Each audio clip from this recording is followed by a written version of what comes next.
Wait for it. Oh, go ahead, Alex. All yours. Okay, thanks, and hi everyone. Thanks for the interest first. With these times now, I think it's more easy to join such meetups. Probably more harder if it would have been in a physical presence in Valencia, but likewise I can do it over some kilometers distance, let's say. Okay, so let me share my screen with what I have. Oops. Here.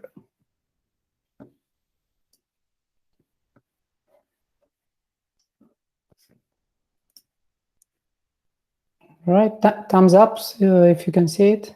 Oh, good. Okay, thanks. All right, so I'm going to talk about how we do the security audit of software dependencies in the CI that we have at Flywire. And if you are curious about the logo here, it's a type of medical patch, the type that you apply on a wound that sits on top of these logos of programming languages. Of course, it's more easier to patch programming languages and to fix them than it is with this pandemic that we are facing now. A little about me. So, as I said, I'm from Romania, Cluj. You see here, Google Maps estimates roughly 28 hours drive from Cluj to Valencia. It's a long drive, but I guess there are lots of interesting places to visit along the way if you have to do this trip by car and cannot do it by plane. Professionally speaking, I started with external audit, so checking various companies like banks, telecom companies, this type of stuff. Then moved in a more general position as security officer, working in a bank here, doing also some document stuff, so security policies, procedures, but also some fun with vulnerability management, data loss prevention, and other similar projects. Then some risk management, then some architecture. I got to play a bit with things like threat modeling.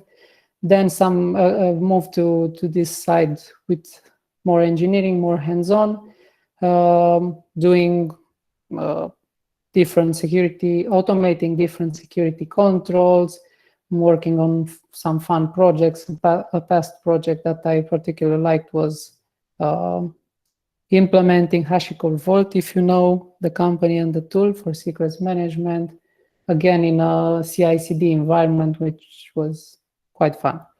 Then from last year in September, I joined Flywire, working in the security engineering team, where we do, besides security engineering tasks, also some product security, meaning we get in touch with product teams and learn what the new initiatives are and try to make them as secure as possible, give recommendations where needed. We also have other security teams that are part of the larger security team that do things like penetration testing, different monitoring, risk management, and other things. Besides work, I like to get outside as much as possible. In our area in Cluj, we have lots of hills surrounding the city. So there are some really nice bike trails, also for skiing, maybe not like Austria, but still we have some close by options that are available. And in case you want to connect, that is my LinkedIn. For Flywire, really a high overview because I'm not doing the marketing part. The main idea is it tries to solve payments to make them as easier as possible in three main verticals: education, healthcare, and travel. And there are some nice figures here about the institutions, transactions, so on. But I guess the striking thing is the global face of the company, with offices that are spread in pretty much all continents from North America to Japan and Australia. Okay, both we as a security team and also the great SRE guys that are the masters of this meetup try to be as close as possible to the DevSecOps principle, linking development, security, and operations teams. Of course, formal documents security, it's still needed, doing procedures and all that stuff. But now in this current environment, technical environment with agile, with rapid development and these concepts, we need to lean towards this security and compliance as code, because if you do not keep the pace with the speed of development, then it's harder to secure stuff as a security team. It also means to shift left, this concept that it's probably well known. So involving security and compliance from the very beginning of the projects, because this type of proactivity and early involvement would result in better stuff and less rework to be done towards the end of the project. Because, of course, if issues are identified only at the end, because before soon deployment that is needed to production, it will be more hard to fix things than it would have been if security was addressed along the way, starting from the beginning.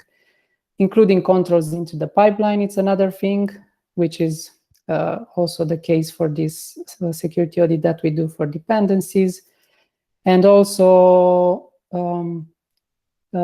getting into the pipeline as a security team, it's very useful to understand how that pipeline works. So I would highly recommend, based on previous experience, to, as a security team, to try to build some stuff and deploy it to understand how that stuff is really working, and then build some controls around it.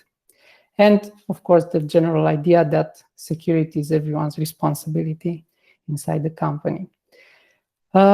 We have exploits, so this is one of the reasons why we are doing this kind of work. And hackers, of course, that are looking for these exploits. According to some report, and there is a reference below, there are around 20% of libraries that have a POC exploit, a public POC exploit, meaning that you can search for it online, go something like on the CV database, the common vulnerabilities and exposure database. In here, you'll search something related to Java, for example, and you could choose some library, and then knowing what libraries and application it's using, then you could potentially exploit something in that library.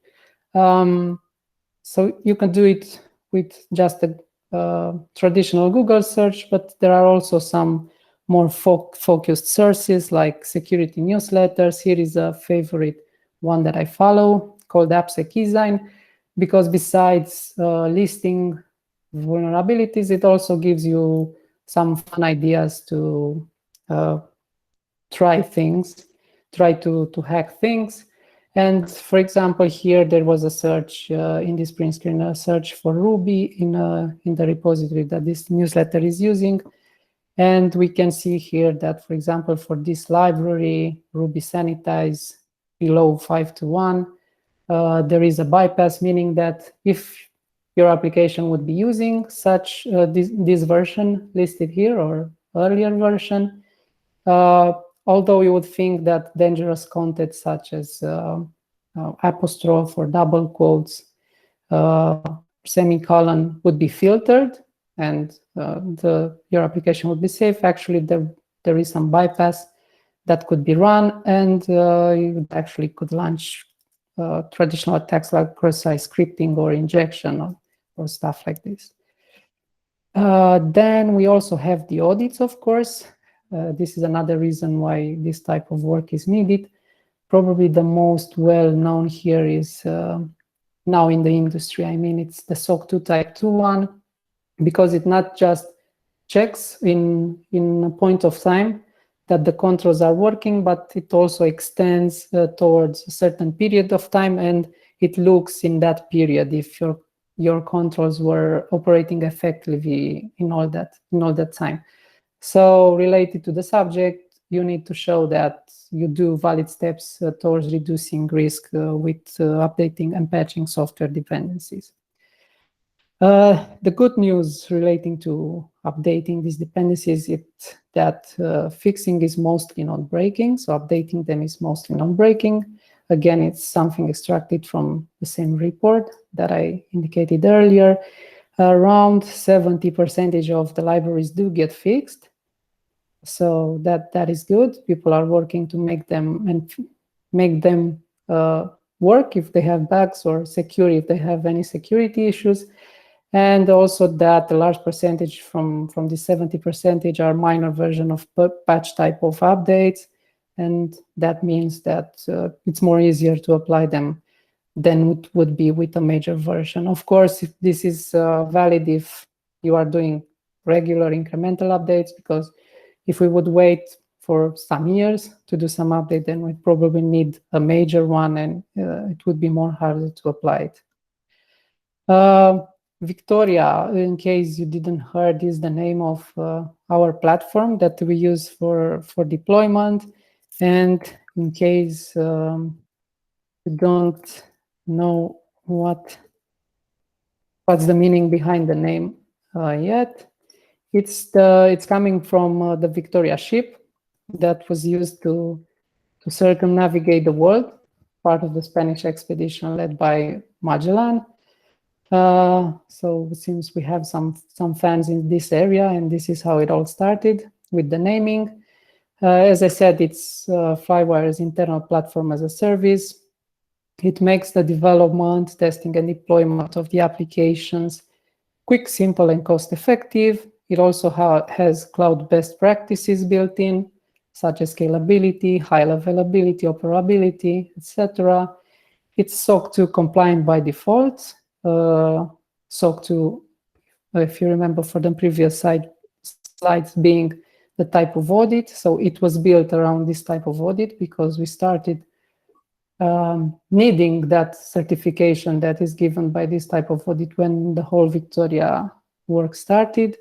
And it also follows the 12-factor application methodology. If you don't know, you have the link here if you don't know about it yet, but the main idea is to use a declarative format to set up the automation so that onboarding new people to join your project is easier and more time effective. It also means to have a clean contract with the underlying infrastructure, so it's more easier to move your application from one platform to another. It also means that it's suitable for cloud, as it's mentioned in this slide, and it's that it's easier to scale it up when needed.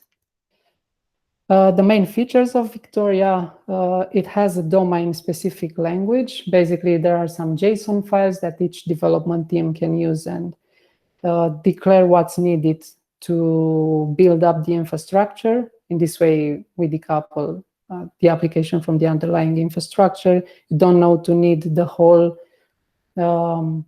details of the setup. You just declare your JSON that it's easier to set up with some basic stuff, and the whole infrastructure gets built underneath. The secrets management follows, again, related SOC to the segregation of duties, meaning that in the development environment, developers can set up secrets themselves. Of course, we do not keep them in Git. This is a bad practice. We have a different storing location in our cloud platform, encrypted. And for production, only the security team can set up this. It has a standardized CI/CD pipeline. There are hooks for customization in every stage. So as a development team, you can hook to the pre-setup stages of the pipeline and do something before or after that stage, if that is needed. And also the security team is integrated into the whole software development lifecycle with manual controls, like, for example, code review, because that is still needed at some points, although you may be using static code analysis. That also has false positives, so you still need to look into some pieces of code manually, and of course the automated controls such as this one related to dependencies. The flow for this audit, this is a general overview of some steps in the pipeline that we use and how audit fits in here. So we have stages like build, test. There could be also others depending on the type of project. And then during this audit phase, we call a function called run audit here that sits in the Victoria container that basically orchestrates the whole deployment. And there are two main steps that happen during this audit phase. We copy the project files to a Docker volume. This is an approach, although something else could be used here. But the idea is to get the files of the project so that you also have access to the dependencies files like gemfile log for Ruby or jar files for Java, so on. And then you run the audit. We run the audit Docker image that basically will look for these dependencies files, will search them, and then will assess them and return the results as logs into that phase of the pipeline, and also return some exit codes that would tell the story if the audit was successful or not. You can take some decisions based on that if you'd like to, for example, block the pipeline at some point, depending on the result of the audit. Again, related to the 12-factor app methodology that we use, there are two concepts here noted to Mark, that we have separate build and run stages. Not only that, but the test and building of infrastructure and then deployment of application are all in different stages. And we also have the development production parity. So we are keeping development staging and production quite similar, I would say. And this is also valid for audit, which exists in the pipelines for development and staging as well. For setting up the container, the audit container, this is just an extract from the Docker file that builds it. But the main idea is that we update here. We call some script that installs the audit tools that we use and updates them with latest versions and latest definitions. And then as an entry, as a default command of the container, we call another script that actually finds the dependencies files and per programming language. So depending on what your application is using, and then runs the audit on them. And regarding the tools, for now we are using only open source. If you probably, some of them are known for you, like bundle audit for Ruby, npm audit for Node, safety for Python, and dependency check for Java, which is a tool released by OWASP, the Open Web Application Security Project. With a side note that we took an interesting approach that resulted in some fun work using an external database for it. Why it was needed? Because for the others, they access directly some online repositories. So they go online to check your dependencies versus secure versions. For this one, it has a standalone database that has to be updated on its own. By default, it comes with a file, basically, that sits together with the tool on the disk. But we went with the option of using an external one because we want to make the audit container that we use as small as possible, of course, not overload it with this type of stuff, and also to update it asynchronously whenever we need to update this database through another task. And related to Java audit, like I was said, it took an interesting approach with the development that we had to make as a security team. The overall idea is we can consider 3 actors in this process when we audit the Java dependencies. One would be the project itself that is being audited. Then another one would be the audit container, this is the name that we use. And this project, Pigafetta, which I will explain the name in a bit, that actually hosts this database for the vulnerabilities.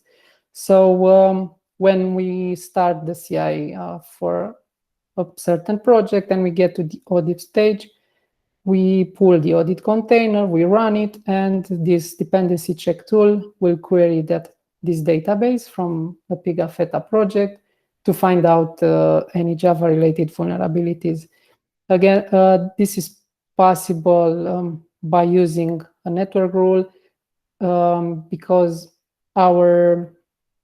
the processes in our pipeline run are triggered by GitLab runners. We need a network rule to enable this connection from the GitLab runners to the database hosted by this project using security groups in the cloud, after which we return the information, of course, for the vulnerabilities and continue with the audit. And related to Pigafetta, like I said earlier about Victoria and the circumnavigation, you see here Antonio Pigafetta sitting on top of the Victoria ship. It's a statue from Italy, if I remember well. So he joined this expedition led by Magellan, and during the expedition, he kept an accurate journal about what was happening. Likewise, this Pigafetta project keeps the journal for the Java-related vulnerabilities. As I mentioned, it's an application that also runs in the Victoria platform, the platform that we use, a very simple one, because it doesn't need to do anything at this point, at least. Besides hosting the database, it has a health endpoint that returns the node name and the health of the services, and in this case, the health of the Postgres database. And this is the case for all applications that we use in Victoria, because this health endpoint tells if that application would be marked as successfully deployed in the register.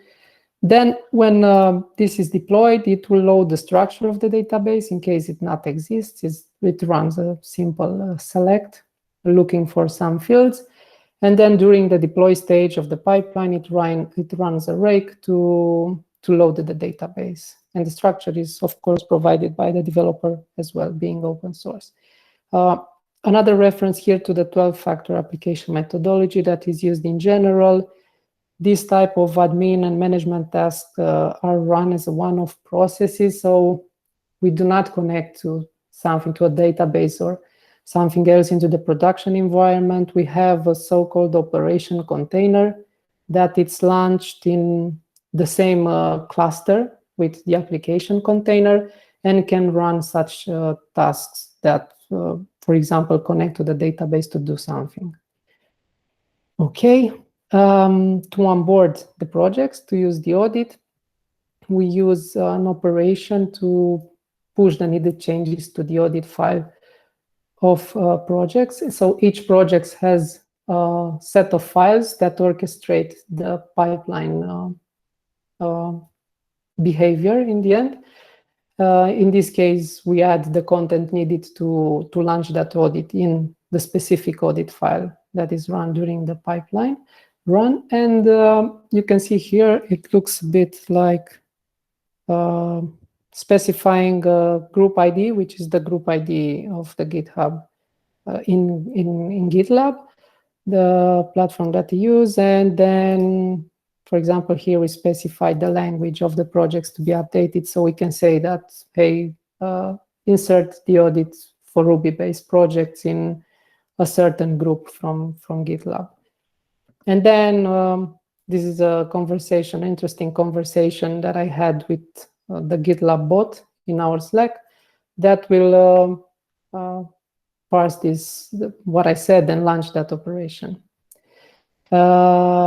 Okay, then as a prerequisite, the project image. So the image of the project that is being audited would need to be built and pushed before this audit stage, because we need these dependencies files available to look for them and then to assess them during the audit.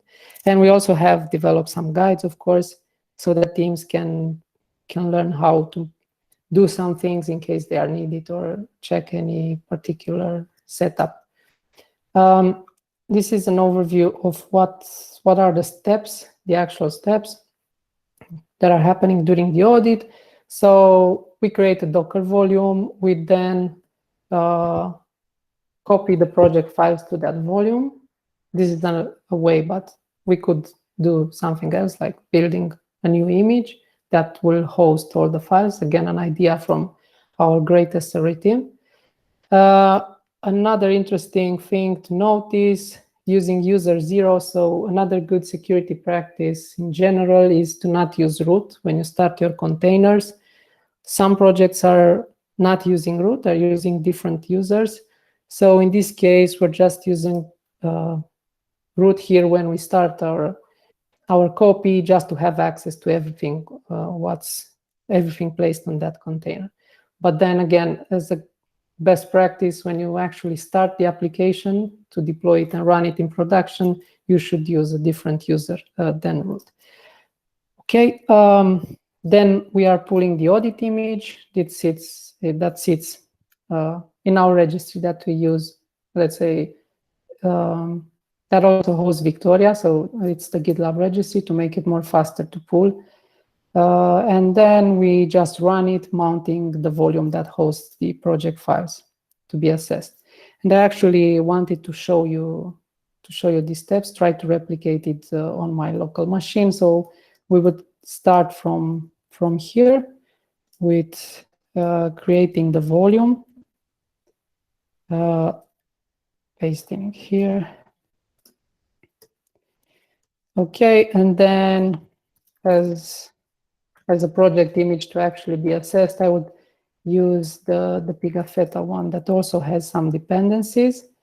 So what I'm gonna do is use this copy command and put here, instead of project image, this one. And after the files are copied, we can run here the audit with the local version of the audit container that sits around here, but I know how it is named, so I don't need to copy it. Also stands for open source audit as a shortcut naming.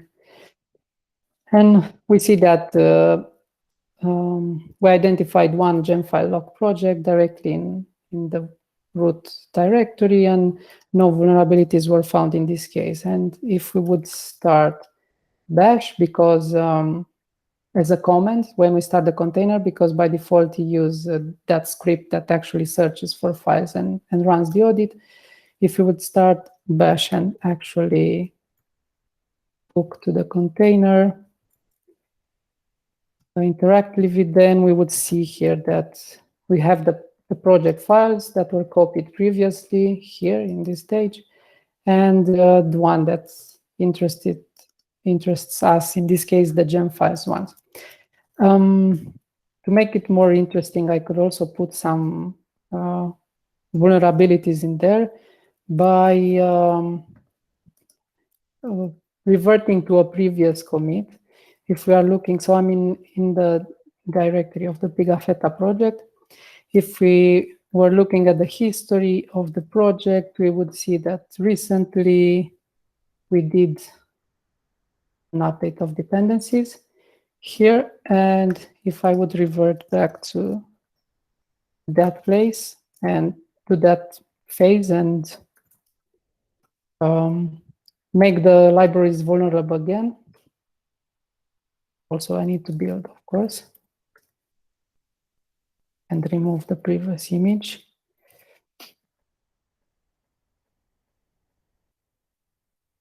It's this one here.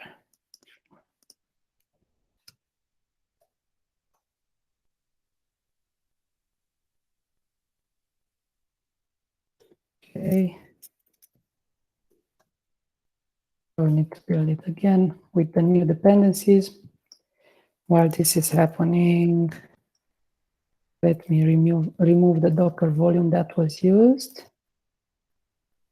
Okay, this one.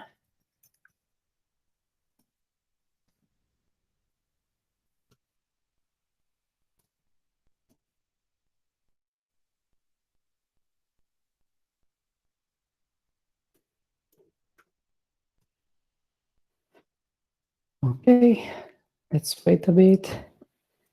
And after it finishes, we can copy this thing again.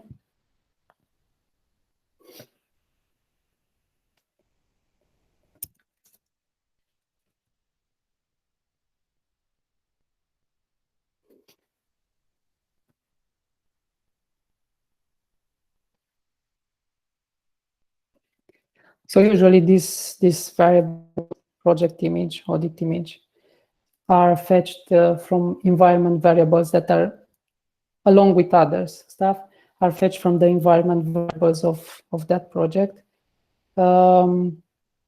We have a general approach of using environment variables that are available in the environment, obviously, to make it more easier to get to what we need during deployment. Okay. This has finished, and if I copy the new one and run the audit again. Oops. Yes, good.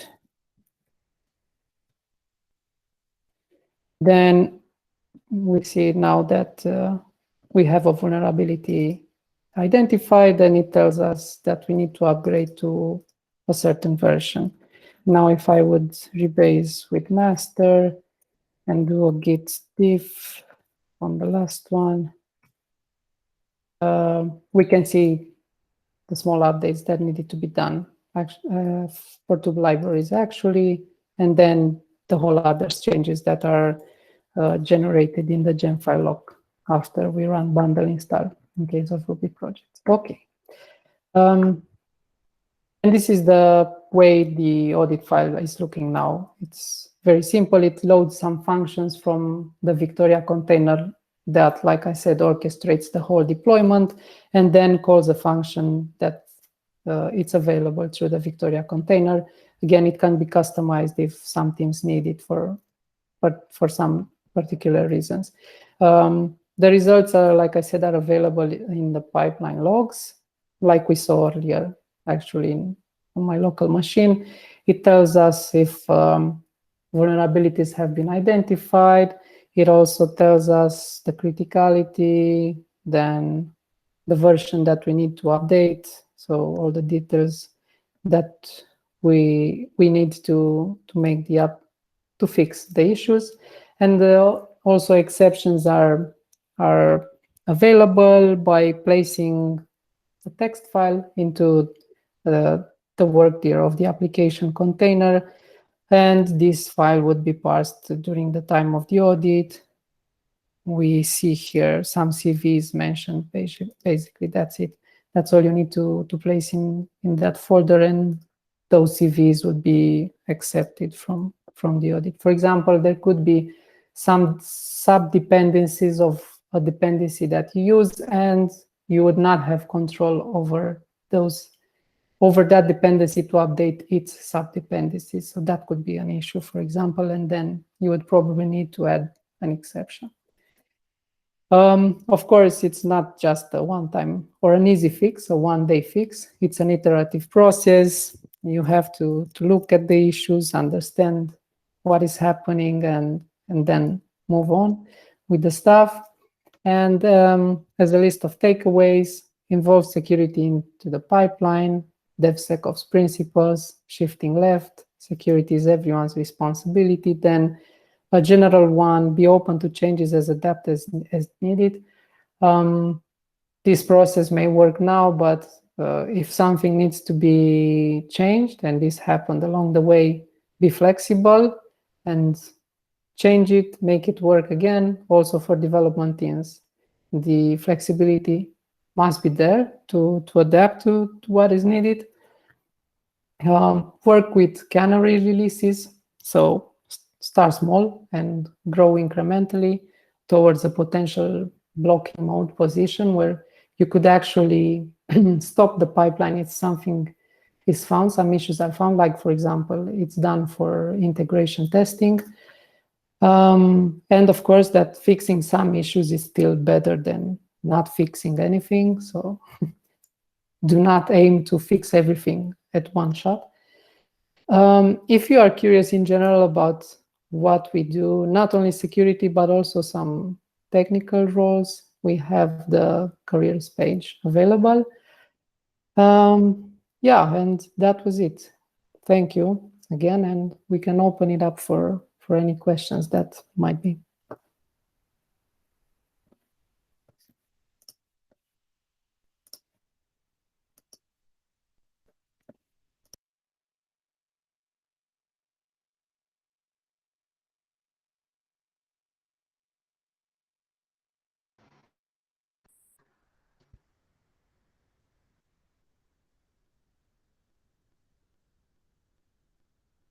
No questions?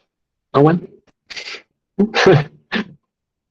Anyone using these open source tools maybe and can share some stories or some commercial tools for auditing dependencies?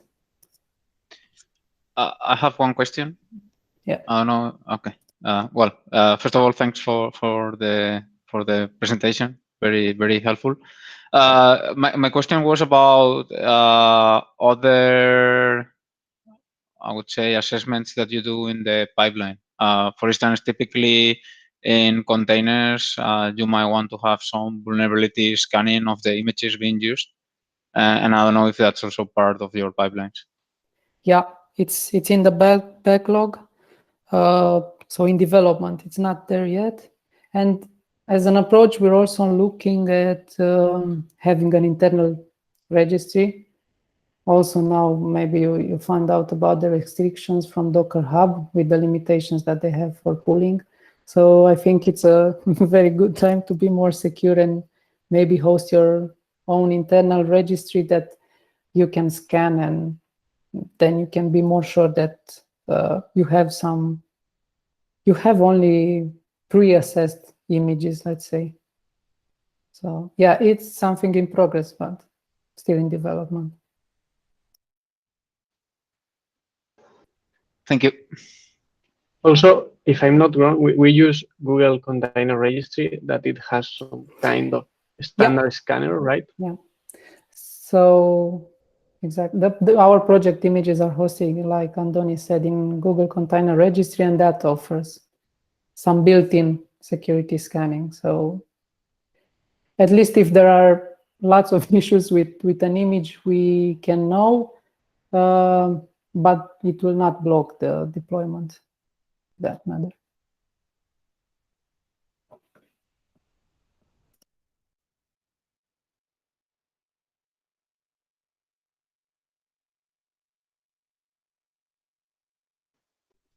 Also, a cool feature for the future could be that the audit step could open directly the PRs trying to update the dependencies. That will be really nice, like the dependent bot in GitHub. Yeah. That will help a lot that with It's also on the wish list. developers moving that kind of stuff. Yeah. But again, at the beginning, you need to make people familiar, let's say, with updating dependencies. Because I think if you launch such bot from the beginning, that will automatically update, then could possibly break something. Yeah, sure. Yeah. But yeah, it's on the wish list. Okay. More questions?